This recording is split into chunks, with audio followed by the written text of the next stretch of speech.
Expedição Shackleton. Ernest Henry Shackleton, 1874 a 1922, foi um dos grandes nomes da chamada Idade Heróica da Exploração Antártica. Filho de uma família anglo-irlandesa do condado de Kildare, na Irlanda, mudou-se ainda criança para Sydenham, nos arredores de Londres. Desde cedo, demonstrou inquietude e um desejo profundo por aventura, algo que o levaria a se tornar uma das figuras mais marcantes da história da exploração polar. Sua primeira experiência no gelo foi como terceiro oficial na expedição Discovery, comandada por Robert Falcon Scott entre 1901 e 1904. No entanto, Shackleton não conseguiu concluir a jornada. Debilitado pelo escorbuto, precisou retornar antes do fim. Longe de se abalar, transformou esse revés em motivação. Poucos anos depois, em 1907, voltou ao continente branco liderando a expedição Nimrod. Com mais 3 companheiros, alcançou em janeiro de 1909 a latitude 88 graus e 23 minutos sul, apenas 180 quilômetros do Polo Sul, um feito inédito até então. A conquista lhe rendeu o título de cavaleiro, concedido pelo rei Eduardo VII. Mas a maior ambição de Shackleton viria após a vitória de Roald Amundsen, que em 1911 se tornou o primeiro a alcançar o Polo Sul. Para Shackleton, restava o último grande desafio da Antártida: atravessar o continente de um oceano a outro, passando pelo próprio polo. Assim nasceu a Expedição Transantártica Imperial, 1914 a 1917. O projeto, contudo, transformou-se em um drama épico. O navio Endurance ficou preso e esmagado pelo gelo antes que a tripulação pudesse desembarcar. O que se seguiu foi uma luta desesperada pela vida, marcada por jornadas impossíveis e um resgate quase milagroso, mas sem perda de nenhum homem. Essa façanha selou a imagem de Shackleton como líder excepcional, embora seu heroísmo só tenha sido amplamente reconhecido décadas depois. Em 1921, ele retornou mais uma vez ao sul, agora na expedição Shackleton-Rowett, planejada com foco científico. Entretanto, a jornada mal havia começado quando, a bordo do navio Quest, Shackleton sofreu um ataque cardíaco e morreu em 5 de janeiro de 1922, aos 47 anos, na Geórgia do Sul. A pedido de sua esposa, foi enterrado ali, no mesmo território que havia marcado para sempre sua história. Apesar da glória no gelo, sua vida pessoal foi menos estável. Envolveu-se em negócios fracassados e acumulou dívidas consideráveis. Após sua morte, enquanto a memória de seu rival Scott permanecia exaltada, Shackleton caiu por um tempo no esquecimento. No entanto, ao longo do século XX, seu legado foi redescoberto. Ele passou a ser celebrado como exemplo de liderança, resiliência e humanidade em condições extremas. O capitão do Endurance, Frank Worsley, resumiu sua essência no livro Shackleton's Boat Journey. As suas características mais marcantes eram o cuidado e a atenção com o bem-estar de todos os seus homens. Em novembro de 1902, Shackleton partiu com Robert Falcon Scott e Edward Wilson rumo ao sul, numa das mais duras marchas da expedição Discovery. Foi um avanço histórico. Atingiram a latitude 82 graus e 17 minutos, um novo recorde em direção ao Polo Sul. Mas a conquista teve um preço. Todos os 22 cães pereceram, e os 3 exploradores sofreram com queimaduras de frio, cegueira da neve e os sinais debilitantes do escorbuto.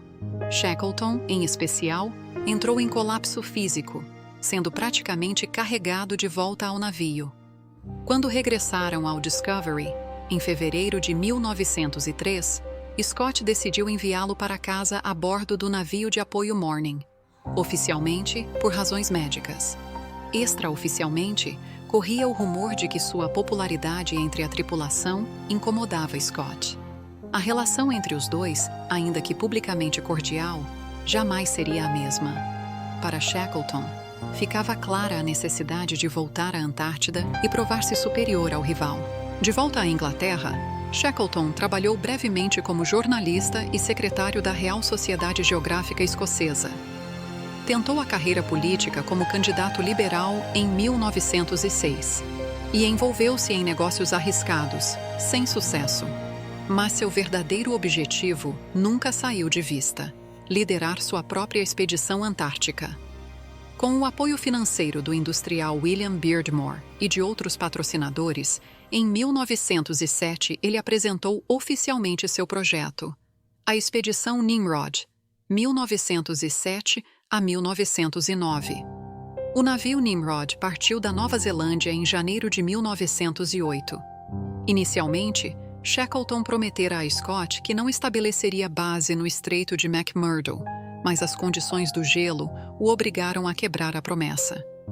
Instalou-se em Cabo Royds, onde o moral da equipe se manteve elevado graças à sua liderança próxima e humana.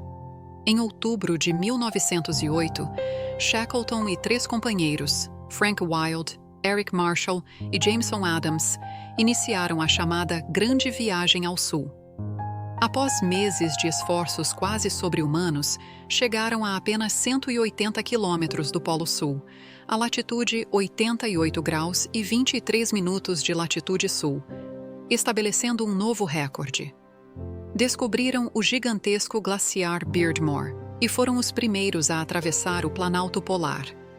Na viagem de retorno, exaustos e famintos, Shackleton mostrou sua generosidade em pequenos gestos, como quando deu seu único biscoito diário a Frank Wild, que mais tarde escreveria: "Nenhum tesouro do mundo teria valor comparável àquele biscoito, e nunca esquecerei o sacrifício dele." A expedição também realizou a primeira ascensão ao Monte Érebo e enviou outro grupo a localizar, com precisão aproximada, o Polo Sul magnético. Shackleton retornou ao Reino Unido como herói nacional. Foi condecorado pelo rei Eduardo VII, homenageado pela Royal Geographical Society e celebrado como símbolo do espírito britânico. Ainda assim, a glória trouxe consigo dívidas imensas e novamente precisou do apoio governamental para quitar parte dos custos. Durante os anos seguintes, Shackleton buscou transformar sua fama em estabilidade financeira. Tentou negócios em áreas tão diversas quanto tabaco, mineração e filatelia, mas todos fracassaram. Sua principal fonte de renda passou a ser palestras sobre suas aventuras. Apesar de ter prometido à esposa Emily que nunca mais retornaria ao sul, seu espírito inquieto não tardou a traí-lo. Em 1912, a notícia da conquista do Polo Sul por Roald Amundsen reacendeu seu desejo de um novo feito. Para ele, restava o último grande desafio: atravessar a Antártida de um oceano a outro, passando pelo polo. Shackleton apresentou ao público o plano da Expedição Transantártica Imperial em 1914. 2 navios seriam utilizados: o Endurance, que levaria o grupo principal ao Mar de Weddell, de onde partiria a travessia continental, e o Aurora, que desembarcaria um grupo de apoio no Estreito de McMurdo, encarregado de montar depósitos de provisões ao longo da barreira de gelo até o glaciar Beardmore. Assim, a equipe de Shackleton teria condições de percorrer quase 3.000 quilômetros até o outro lado do continente. O entusiasmo popular foi imediato. Mais de 5.000 homens se candidataram. Shackleton selecionava de forma pouco convencional. Para ele, caráter e temperamento valiam mais que técnica. Alguns foram escolhidos porque sabiam cantar, outros porque transmitiam coragem no olhar. Ao final, 56 homens embarcariam naquela que se tornaria uma das maiores histórias de sobrevivência de todos os tempos. Mesmo com a Primeira Guerra recém-declarada, 3 de agosto de 1914, Shackleton recebeu de Winston Churchill uma única ordem: procede, siga. O Endurance deixou as Ilhas Britânicas em 8 de agosto. Shackleton juntou-se à expedição em Buenos Aires no fim de setembro. A bordo formou sua equipe de confiança: o capitão Frank Worsley no comando do navio, Frank Wild como imediato, Tom Crean à frente dos cães, o fotógrafo Frank Hurley para registrar tudo, e médicos e cientistas que dariam rigor e suporte à jornada. O Endurance partiu da Geórgia do Sul rumo ao Mar de Weddell em 5 de dezembro de 1914. O gelo fechou o caminho e, em 19 de janeiro de 1915, aprisionou o navio. Em fevereiro, Shackleton aceitou a realidade. Transformou o Endurance em abrigo de inverno. Meses de deriva se seguiram, até que a primavera antártica trouxe não alívio, mas pressão e fratura. Em 24 de outubro, a água começou a invadir o casco. Veio a ordem derradeira. O navio vai afundar. Em 21 de novembro de 1915, o Endurance desapareceu sob a banquisa e começou a luta pela sobrevivência. Sem navio, restava o gelo. Shackleton montou acampamentos sobre placas à deriva, tentando aproximar-se da ilha Paulet. As marchas falharam. Fundou o Patience Camp, esperando a deriva levá-los a um ponto possível de fuga. Em 9 de abril de 1916, quando a placa se partiu, não havia mais espera. Todos aos botes. 5 dias no mar gelado depois, pisaram terra firme pela primeira vez em 497 dias. Ilha Elefante. Ali, isolados e fora de qualquer rota, Shackleton entendeu o que fazer. Numa aposta impossível, escolheram o bote mais robusto, o James Caird, reforçado pelo carpinteiro Harry McNish com bordas elevadas, convés improvisado e costuras seladas, um remendo de engenho e desespero. Shackleton levou 5 homens: Worsley, navegação, Crean, McNish, Vincent e McCarthy.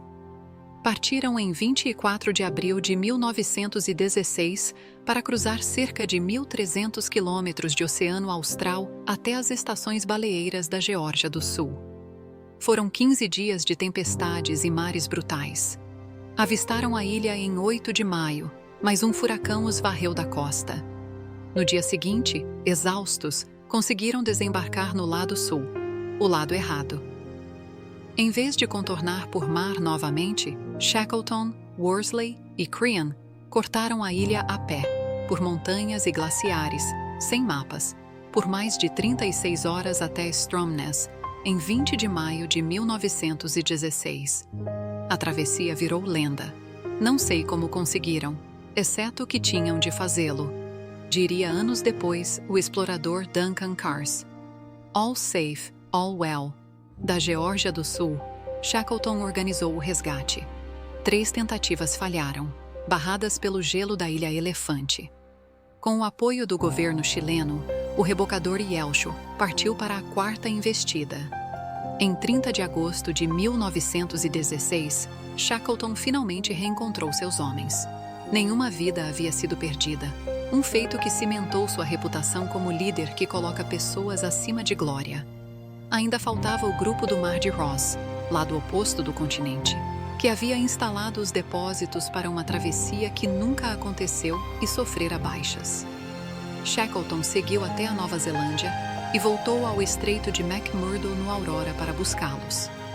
De volta à Inglaterra, maio de 1917, o mundo ardia na guerra. Shackleton, com problemas cardíacos e fora da idade de alistamento, tentou servir como pôde, missões diplomáticas na América do Sul, operações no Ártico, projetos que não prosperaram. Em 1919, publicou South, o relato definitivo da saga do Endurance. Inquieto, concebeu mais uma expedição, agora no navio Quest, financiada por John Quiller Rowett, uma volta ao sul com objetivos oceanográficos e subantárticos. Em 4 de janeiro de 1922, chegaram à Geórgia do Sul.